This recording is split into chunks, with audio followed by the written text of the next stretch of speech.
Welcome to my 5-minute guide all about the grape. We will talk about origin of the grapes, a little bit of history, alternatives, and taste profile. Happy Sauvignon Blanc week, everyone. I know.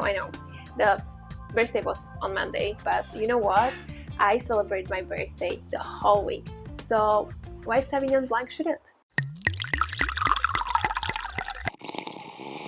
First, let's get this variety a little bit of background. This grape comes originally from the central France, dates back to 500 years ago, and the mother of Sauvignon Blanc was Savagnin. Unfortunately, we do not know who the father was. The earliest mention of Sauvignon Blanc dates back to 16th century into the Loire Valley. We can thank for this to a French writer, François Rabelais, who mentioned it under the name Fiers.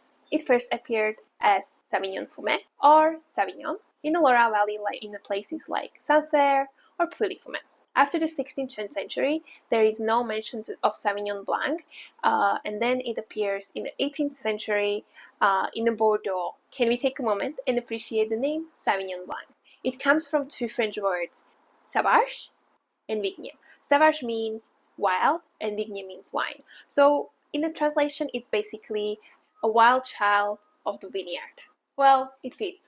It's a matter of Cabernet Sauvignon after all. Let's talk about the flavor profile. Sauvignon Blanc can express itself in many range flavors. It really depends where it's grown. It can be super fruity and aromatic, others can be really round and lean, and another can be quite acidic and mineral. In general, Sauvignon Blanc is a dried white wine with a high acid, light body, and medium finish. Sauvignon Blanc can have fruit flavors like lime, lemon, apple, gooseberries, and passion fruit. But what makes Sauvignon Blanc distinctable is flavors like a bell pepper, jalapeno, grass.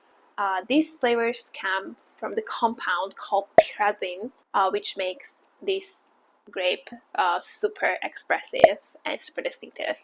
Now let's look at 3 appellations which I chose. These are not just the appellation where it's grown, but these are my basically favorites, and I feel like these Sauvignon Blancs are super distinctive. Loire Valley is located in central France. The birthplace of Sauvignon Blanc is probably Sancerre.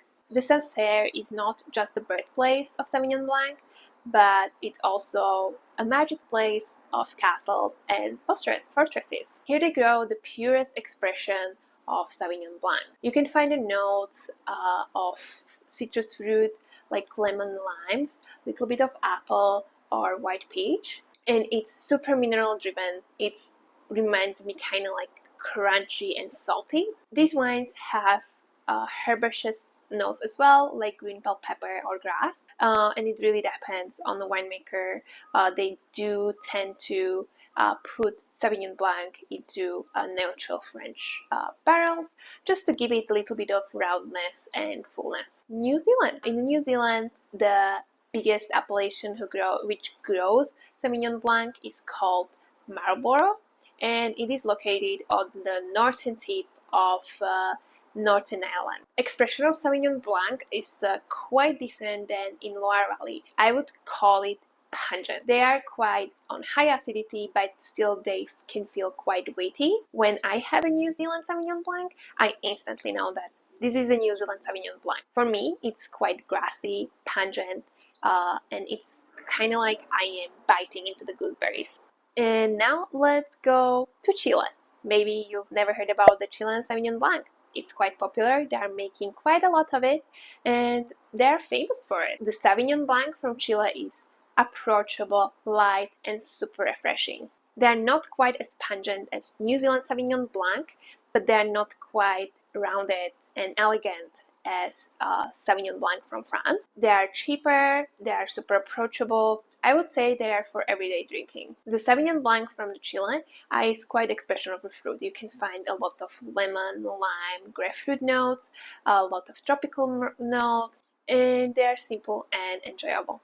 Okay, the last thing I want to talk about is 3 alternatives to Sauvignon Blanc. First alternative is Grüner Veltliner. Grüner Veltliner is originally from Austria, and it is grown in Austria on a wild scale. The green Veltliner has the flavors of lime, lemon, grapefruit, a little bit of apple, but the most distinctive flavors for me are the minerality of this grape and white pepper. Another grape which is not so well known, but I've tried it and I was amazed, is Vernaccia. Vernaccia is an Italian white grape from the central Italy. You can find it in Tuscany.